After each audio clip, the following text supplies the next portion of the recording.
नमस्कार दोस्तों। आज 16 मार्च है और आज के द हिंदू में क्या और क्यों पढ़ें इसे लेके हम फिर से हाजिर हैं। सबसे पहली जो न्यूज है, export falls 8.8%, trade deficit sink over 7%। जो एक्सपोर्ट है, हमारा निर्यात है, वो काफ़ी गिरा है ना।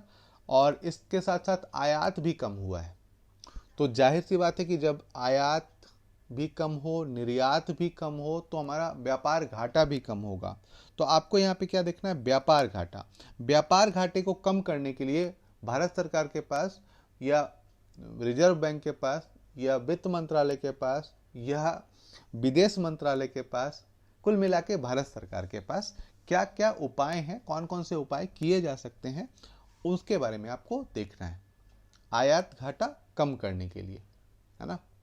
आयात घाटा दो तरीके से कम किया जा सकता है। एक आयात घाटा मैं थोड़ा बता रहा हूं। एक आपको घाटा समझा देता हूं। घाटा कम करने के दो तरीके हो सकते हैं, आप ये समझो। पहला, आमदनी बढ़ा दो। ठीक है, आमदनी बढ़ा दो मतलब निर्यात बढ़ा दो। दूसरा, आयात घटा दो या खर्च कम कर दो, है ना। खर्च कम कर दो, इसका मतलब आयात कम करो। तो ये घाटे को रोकने के दो उपाय हैं, आमदनी बढ़ा दो या खर्च कम कर दो। ठीक है। अब भारत सरकार किस प्रकार के उपाय अपनाती है, जैसे एक उदाहरण दे देता हूं। आयात में हमारा खर्च ज़्यादा होता है और आयात के मदों में गैर जरूरी वस्तुओं में सोना सबसे गैर जरूरी वस्तुओं में गिना जाता है। तो इसके आयात पर हम शुल्क लगा दें तो इसका आयात कम हो जाएगा, मतलब खर्च कम हो जाएगा। ठीक है।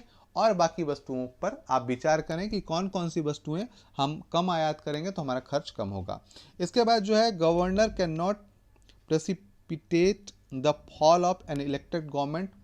एक्चुअल में डीवाई चंद्रचूड़ ने महाराष्ट्र का मामला लिया है, जहां पे भगत सिंह कोश्यारी ने उद्धव ठाकरे सरकार को मतलब जब शिवसेना बटी तो उसमें सपोर्ट किया था विश्वास मत हासिल करने में। जो अभी एकनाथ शिंदे हैं उनको, इसी पे बात की गई है कि इस तरीके में इलेक्टेड गवर्नमेंट में गवर्नर को पार्टिसिपेट नहीं करना चाहिए। गवर्नर का इस तरीके से मतलब सहमति या गवर्नर का पुश नहीं होना चाहिए, राजनीतिक वो पक्षकार नहीं है या राजनीतिक दृष्टिकोण उसका नहीं होना चाहिए, इसी पे बात की गई है। तो आप इसे पढ़ लें। पढ़ना क्या है? फिर से गवर्नर, है ना। गवर्नर की शक्तियां, गवर्नर के कर्तव्य, ये आप पढ़ लें। ठीक है। इसके बाद जो अगली न्यूज़ है वो है यहाँ पे, Brahmapuram as a policy game changer for Kerala, है ना।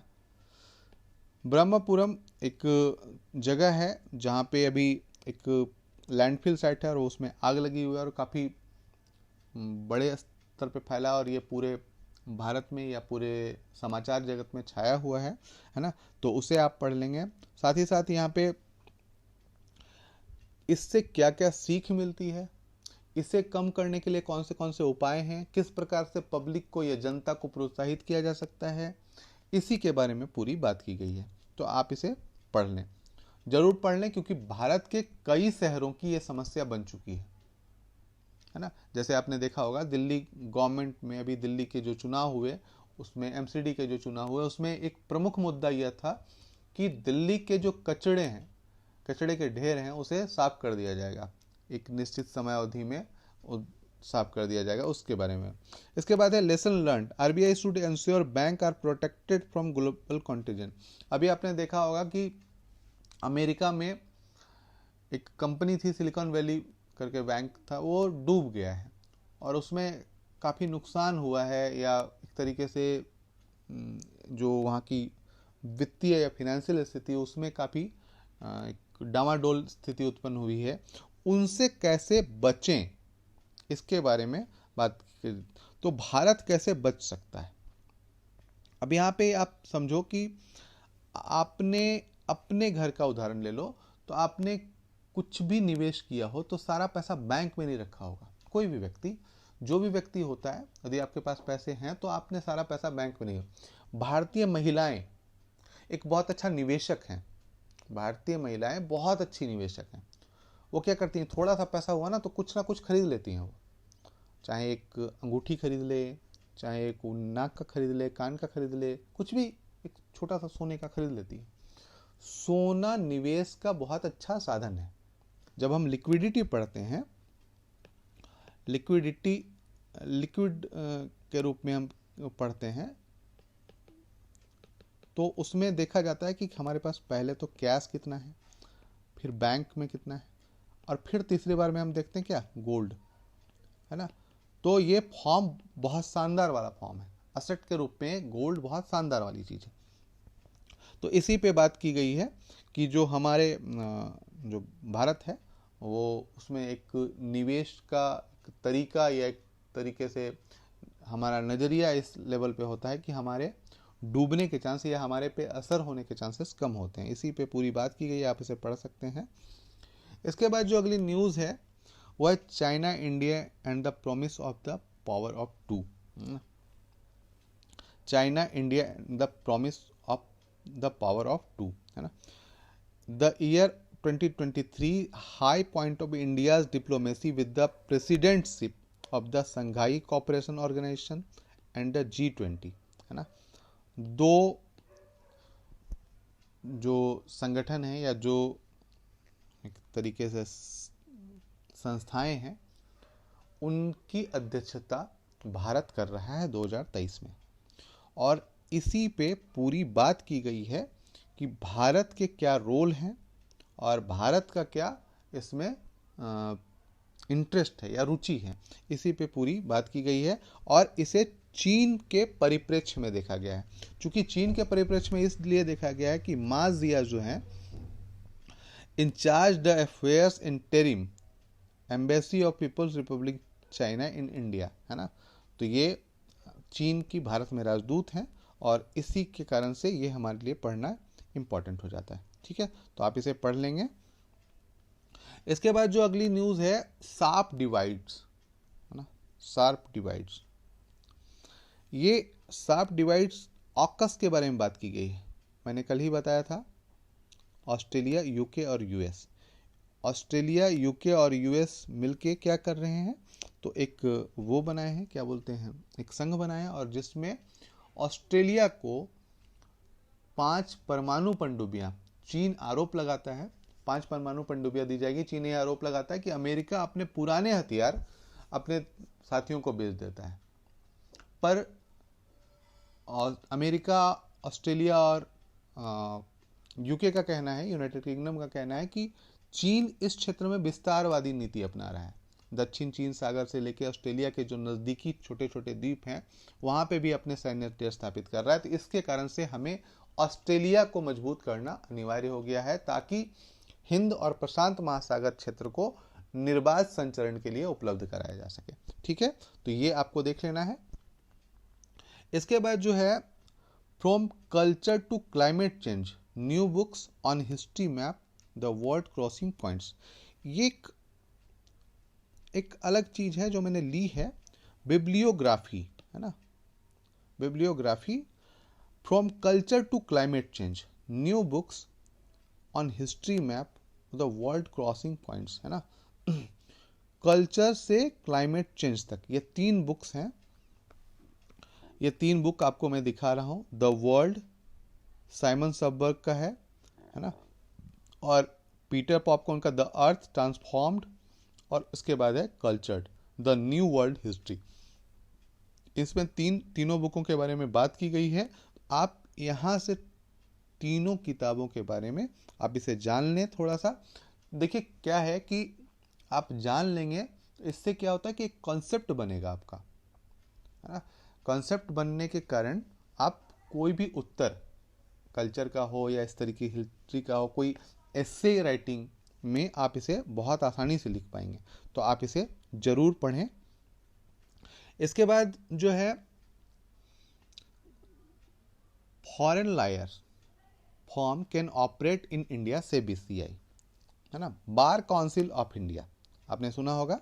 ये एक संस्था है जो वकीलों का रजिस्ट्रेशन करती है, साथ ही साथ यह भी देखती है कि किस प्रकार से कहाँ पे क्या नियम लागू होंगे, कौन काम करेगा, किस तरीके से फॉर्म्स का रजिस्ट्रेशन करती है। उनके वकीलों के कल्याण के लिए काम करती है। उन्होंने कहा है कि foreign lawyer firms can operate in India. अब देखिए क्या है कि हम लोग एलपीजी सुधार, लिबरलाइजेशन, प्राइवेटाइजेशन, ग्लोबलाइजेशन, है ना, इनमें हम लोगों ने चला है। अब जब विदेशी कंपनियां भारत आएंगी तो उन विदेशी कंपनियों के भी हित होंगे, है ना। उन विदेशी कंपनियां आप पर विश्वास क्यों करें? आप मान लो कि एक विदेशी कंपनी है कोई और एक इंडियन कंपनी, इन दोनों में झगड़ा हुआ तो कोई भारतीय वकीलों पर क्यों विश्वास करे? क्योंकि सीधी सी बात है कि वो इनका पक्ष कहीं ना कहीं तो लेंगी ही लेंगी, भले ही इन लोगों ने हायर किया हो, पर वो इनका पक्ष लेंगी ही लेंगी। तो इसी पे इसको देखते हुए बार काउंसिल ऑफ इंडिया ने कहा है कि रजिस्टर कर सकते हैं। और इस प्रकार से ये एलपीजी सुधारों के साथ साथ मतलब विधि का भी उदारीकरण या न्यायालयों को अंतर्राष्ट्रीय स्तर पे पहुंचाने का कार्य भी चल रहा है ना। तो इसे पे भी देख लेंगे।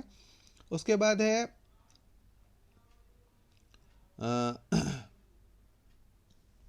पेज नंबर 12 में है यूरेशियन, एक मिनट, पेज नंबर 12 में है और यहाँ पे हम देखते हैं Eurasian otter raises hope for Jammu Kashmir stream. एक Eurasian otter caught in the infrared camera along और Neeru stream in Jammu and Kashmir, है ना। पहला ऐसा कैरनोवोरस है, semi aquatic carnivorous mammal has indicated that not all is lost for Jammu Kashmir stream, है ना। तो आप इसके बारे में थोड़ा सा जान लेंगे, ये बहुत इंपॉर्टेंट है। पहला तो क्या है, मैमल्स है ना। तो इसके बारे में हो सकता है कि सवाल पूछा जाए, ये मतलब ऑब्जेक्टिव सवाल है, प्रीलिम्स के लिए इंपॉर्टेंट है, बाकी इससे कोई मेंस में सवाल आने की संभावनाएं नहीं के बराबर है। इसके बाद है milk meat see rise in production, ministry of animal husbandry ना। Milk meat see rise in production, जो मिल्क है, मीट है, उनमें राइज किया है, बढ़ोतरी हुई है, इसी पे बात की गई है ना। 444 ग्राम पर डे अवेलेबिलिटी है, तो ये अच्छी बात है। और सबसे ज़्यादा कहाँ पे है, तो the top 5 meat production state Maharashtra, Uttar Pradesh, west Bengal, है ना। इस प्रकार से ये मामला है। तो ये अच्छी बात है कि हम दूध के उत्पादन में, मांस के उत्पादन में आगे बढ़ रहे हैं, है ना। तो इतना ही है, इसका कहीं पे हम यूज कर सकते हैं लिखते हुए। इसके बाद है ट्रेड पॉलिसी में भी revised after 8 years from April 1। Trade policy, व्यापार नीति जो है वो रिवाइज कर दी जाएगी। इसे 2020 में ही होना था, पर 2020 में नहीं होने का कारण है कि कोरोना का काल आ गया और अब धीरे धीरे उसे बढ़ाते बढ़ाते हम 1 अप्रैल से लागू करने की बात होगी। तो हम जब ये आ जाएगा फॉरेन ट्रेड पॉलिसी, तो उसको हम देख लेंगे। अभी सिर्फ सूचना के स्तर पे है और कुछ ज़्यादा है नहीं, ठीक है। इसके बाद है state identify for PM textile scheme to be named soon. दोस्तों, इस खबर को पढ़ने के पहले मैं आपको कहूँगा कि यदि आप पहली बार यहाँ आए हैं और अभी तक आपने लाइक शेयर सब्सक्राइब नहीं किया है, तो आप प्लीज़ सब्सक्राइब कर लें, लाइक करें और कमेंट जरूर करें। States identify for PM textile scheme to be named soon, है ना। The Ministry of Textile will shortly name the states identified for implementation the Prime Minister Mitra Mega Integrated Textile Region and Apparel Parks Scheme Union Minister, है ना। तो parks, अब यहाँ पे ये समझिए कि कोई भी पार्क बनाया जा रहा है, इसका मतलब क्या है, खेलने कूदने के पार्क बनाए जा रहे हैं? नहीं। आपने सुना होगा इंडस्ट्रियल कॉरिडोर है, तो क्या मतलब इंडस्ट्रियल कॉरिडोर का मतलब क्या, एक रास्ता बनाया है इंडस्ट्री का? नहीं, वो क्षेत्र किसी विशेष कार्य के लिए, किसी विशेष उद्योग के लिए आरक्षित कर दिया जाता है, या उस क्षेत्र में गवर्नमेंट क्या करती है। जैसे आपने सुना होगा कि खिलौना पार्क बनाया जा रहा है ना, नोएडा के करीब में खिलौना पार्क बनाया जा रहा है। तो नोएडा के करीब में जो खिलौना पार्क बनाया जा रहा है, वहाँ पे खिलौना बेचने वाली या उत्पादन करने वाली कंपनियों को बहुत ही कम मूल्य पर जमीनें उपलब्ध कराई जाएंगी।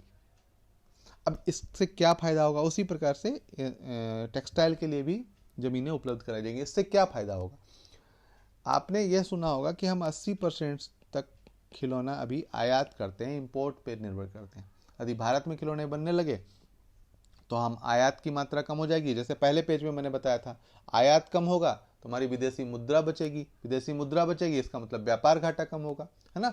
तो इसी प्रकार से ये चीज़ें की जाती हैं और इसको बढ़ावा दिया जाता है। ठीक है दोस्तों, आज के लिए इतना ही, फिर मिलते हैं कल क्या और क्यों पढ़ें के साथ। धन्यवाद।